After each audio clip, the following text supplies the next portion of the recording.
कृपया हमारे चैनल को ज़रूर सब्सक्राइब करें और इस कहानी को अंत तक सुनें। हरे कृष्णा दोस्तों, आप सभी लोगों को वट सावित्री व्रत की अनंत अनंत शुभकामनाएं। आप सभी को अखंड सौभाग्य की प्राप्ति हो। वट सावित्री व्रत ज्येष्ठ माह के कृष्ण पक्ष की अमावस्या तिथि को मनाया जाता है।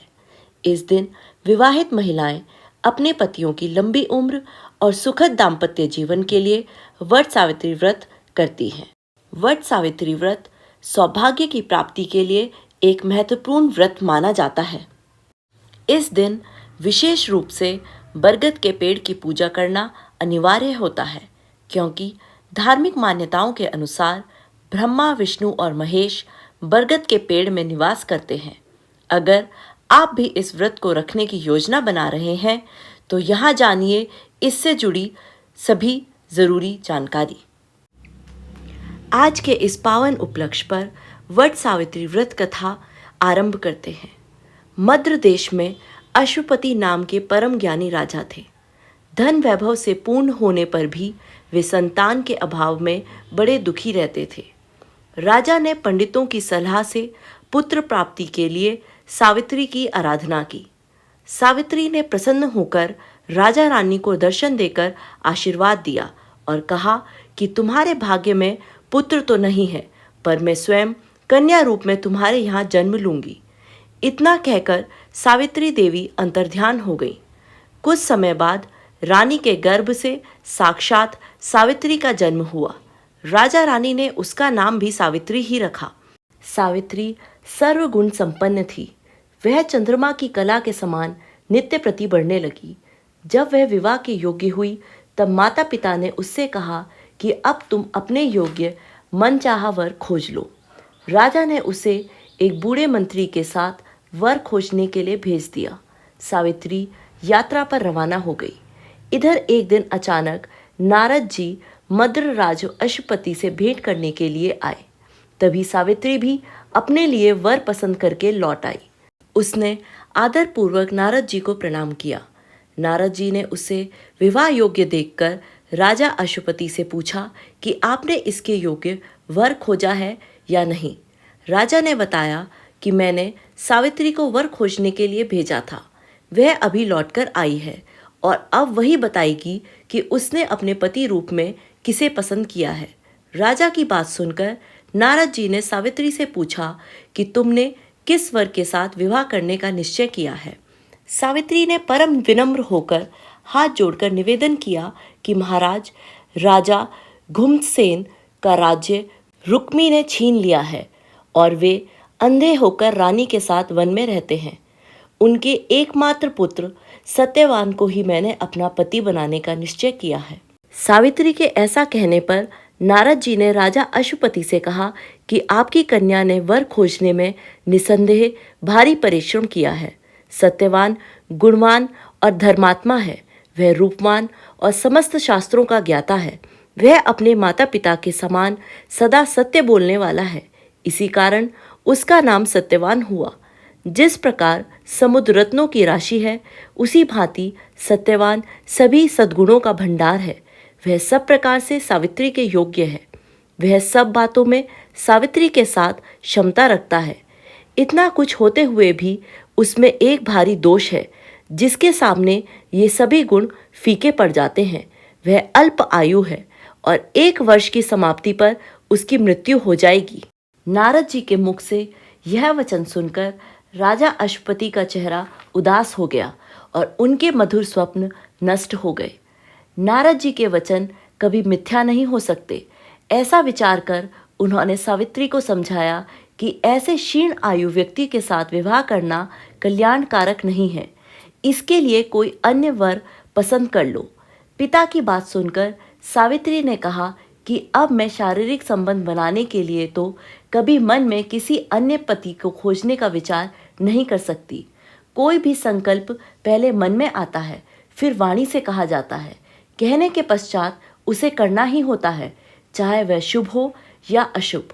मैंने जिसे एक बार अपने मन से पति स्वीकार कर लिया है, वही मेरा पति होगा। अब मैं किसी दूसरे का वर्ण किस प्रकार कर सकती हूँ? राजा एक ही बार आज्ञा देता है, पंडित एक ही बार प्रतिज्ञा करते हैं और कन्यादान भी एक ही बार होता है। जैसा भी है, अब सत्यवान ही मेरा पति है। मुझे उसके दीर्घ आयु या अल्प आयु होने से कोई हर्ष विषाद नहीं है। अब मैं पुरुष की तो बात ही क्या है, देवराज इंद्र को भी स्वीकार नहीं करूंगी। कोई शक्ति मुझे इस निश्चय पर नहीं डिगा सकती। मैं पुनः दृढ़तापूर्वक कहती हूँ कि सत्यवान ही मेरा पति होगा। सावित्री का ऐसा दृढ़ संकल्प सुनकर नारद जी ने राजा अश्वपति को सम्मति दी कि तुम्हें सावित्री का विवाह सत्यवान के साथ ही कर देना चाहिए, यही उचित प्रतीत होता है। इस प्रकार राजा को समझा बुझाकर नारद जी अपने स्थान को चले गए।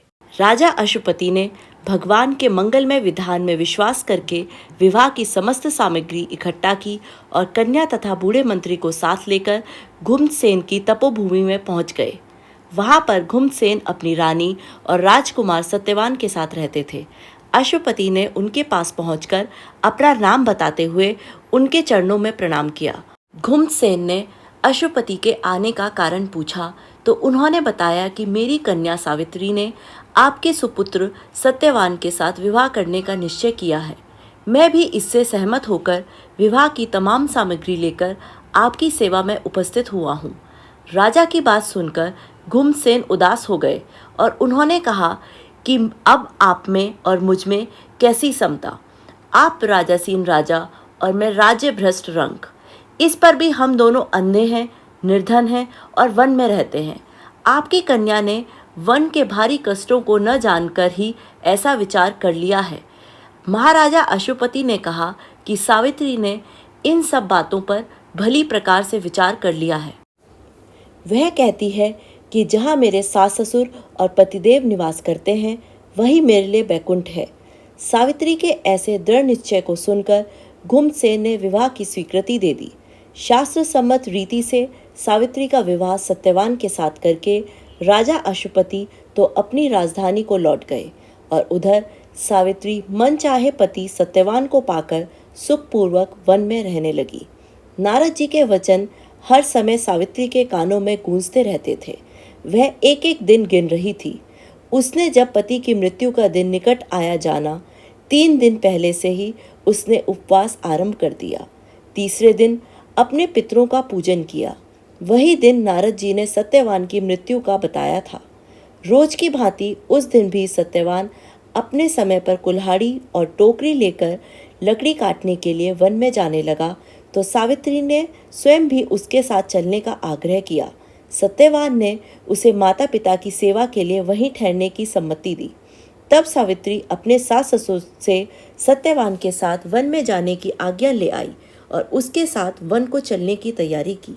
सत्यवान ने वन में पहुंचकर फल फूल तोड़े और बाद में लकड़ी काटने के लिए एक वृक्ष पर चढ़ गया। वृक्ष के ऊपर ही सत्यवान के सिर में भारी पीड़ा होने लगी। वे वृक्ष के नीचे उतर आया और सावित्री के जंघा पर अपना सर रखकर लेट गया। कुछ देर बाद सावित्री ने अनेक दूतों के साथ यमराज के हाथ में पाश लिए हुए देखा। पहले तो यमराज ने सावित्री को देवी विधान कहकर सुनाया और फिर वे सत्यवान के अंगुष्ठ मात्र जीव को लेकर दक्षिण दिशा की ओर चले गए। सावित्री भी यमराज के पीछे पीछे चलने लगी। जब बहुत दूर तक भी उसने यमराज का पीछा न छोड़ा तो उन्होंने उससे कहा कि हे पतिव्रते, जिस सीमा तक एक मनुष्य दूसरे मनुष्य का साथ दे सकता है वहां तक तुमने अपने पति का साथ दिया है। अब तुम घर को लौट जाओ। सावित्री ने धर्मराज से कहा, जहाँ मेरा पति जा रहा है वहीं मुझे भी जाना चाहिए। यही सनातन धर्म है। पतिव्रत के प्रभाव और आपकी कृपा से कोई भी मेरी गति को नहीं रोक सकता। सावित्री के ऐसे धर्मपूर्ण विचार सुनकर यमराज ने प्रसन्न होकर उसे एक वर मांगने के लिए कहा। सावित्री बोली कि मेरे पास सास ससुर वन में रहते हैं और वे अंधे हैं। मैं आपसे यही मांगती हूँ कि उन्हें दिखाई देने लगे। यमराज ने ऐसा ही हो कहकर उसे पुनः लौट जाने की सलाह दी। यमराज की बात सुनकर सावित्री ने कहा, भगवान, जहाँ मेरे पतिदेव जाते हैं वहीं पीछे पीछे चलने में मुझे कोई कष्ट या परिश्रम नहीं है। पति परायण होना मेरा कर्तव्य है। आप धर्मराज हैं पर सज्जन हैं। सत्पुरुषों का समागम भी तो कुछ पुण्य कर्मों का फल नहीं है। सावित्री के ऐसे धर्मयुक्त और श्रद्धापूर्ण वचन सुनकर यमराज ने फिर कहा, सावित्री, मैं तुम्हारे वचनों से बहुत प्रसन्न हूँ। तुम मुझसे एक वरदान और मांग सकती हो। सावित्री ने कहा, राजा गुम्नसेन का राज्य छिन गया है, उसे वे पुण्य प्राप्त करे और धर्म में उनकी सदैव प्रीति रहे, यही वरदान मुझे दीजिए। यमराज ने वरदान देकर पुनः उसको लौट जाने को कहा, किंतु वह यह ना मानी और बार बार पीछा करती रही। उसकी ऐसी दृढ़ प्रतिभक्ति देखकर यमराज ने प्रसन्न होकर उससे तीसरा वरदान देने की इच्छा प्रकट की। तब सावित्री ने अपने पितृकुल की भलाई को दृष्टि में रखकर 100 भाई होने का वरदान मांगा। यमराज ने सहर्ष यह वरदान भी दे दिया। सावित्री से पुनः आगे न बढ़कर लौट जाने का आग्रह किया, किंतु सावित्री अपने प्रण पर अडिग रही। सावित्री की ऐसी निष्ठा और दृढ़ संकल्प देखकर यमराज का हृदय पसीज गया। वे बड़ी कोमल वाणी में बोले, हे सुव्रते, तुम ज्यों-ज्यों उत्तम धर्मयुक्त और गंभीर युक्तिपूर्ण वचन कहती हो, त्यों-त्यों मेरी प्रीति तुम पर बढ़ती जाती है। अतः तुम सत्यवान के जीवन को छोड़कर एक और वरदान मुझसे ले लो और अपने घर को लौट जाओ। पहले तीनों वरदान पाकर सावित्री ने अपने ससुरकुल और पितृकुल दोनों का कल्याण कर दिया। अब केवल अपनी ही भलाई का प्रश्न सम्मुख था। पतिपरायण नारी को अपने पति की आयु वृद्धि के अतिरिक्त और क्या फल कामना हो सकती है। यही सोचकर सावित्री ने सत्यवान से 100 पुत्र होने का वरदान मांगा। सावित्री के ऐसे युक्तपूर्ण वचन सुनकर यमराज बहुत संतुष्ट हुए और उन्होंने उसे वरदान देते हुए सत्यवान को पाश से मुक्त कर दिया और कहा कि सत्यवान से तुम्हें निश्चय ही 100 पुत्र होंगे। सावित्री को मनवांचित वरदान देकर यमराज वहीं अंतर्ध्यान हो गए और वह लौटकर वटवृक्ष के नीचे आई। वटवृक्ष के नीचे सत्यवान का मृत शरीर पड़ा हुआ था। उसमें जीवन का संचार हो गया और वह उठकर बैठ गया। सावित्री ने सत्यवान से सारा वृतांत कह सुनाया और फिर वे दोनों खुशी खुशी आश्रम की ओर चले गए। सत्यवान के माता पिता को दृष्टि प्राप्त हो गई थी और वे अपने आज्ञाकारी पुत्र और सेवापरायण पुत्र वधू को न देखकर अत्यंत दुखी हो रहे थे। तभी सावित्री और सत्यवान वहां पर पहुंच गए। सारे देश में सावित्री के अनुपम पतिव्रत का समाचार फैल गया। प्रजाजनों ने महाराज गुम्नसेन को लेकर आदर पूर्वक राज सिंहासन पर बैठाया। सावित्री के पिता अश्वपति को भी 100 पुत्र प्राप्त हुए और सावित्री सत्यवान से भी 100 पुत्र प्राप्त करके दीर्घ आयु तक राज्य भोगा और अंत में बैकुंठ सिधारे। प्रत्येक सौभाग्यवती स्त्री के लिए यह व्रत करना अत्यंत आवश्यक है। जय श्री राधे, जय श्री कृष्ण। आज की इस वीडियो में बस इतना ही। आपको ये वीडियो कैसी लगी, आप हमें कमेंट में ज़रूर बताएं और अपने दोस्तों के साथ ज़रूर शेयर करें। हमारे चैनल को भी सब्सक्राइब कर लें। फिर मिलते हैं किसी नई वीडियो के साथ। तब तक के लिए धन्यवाद।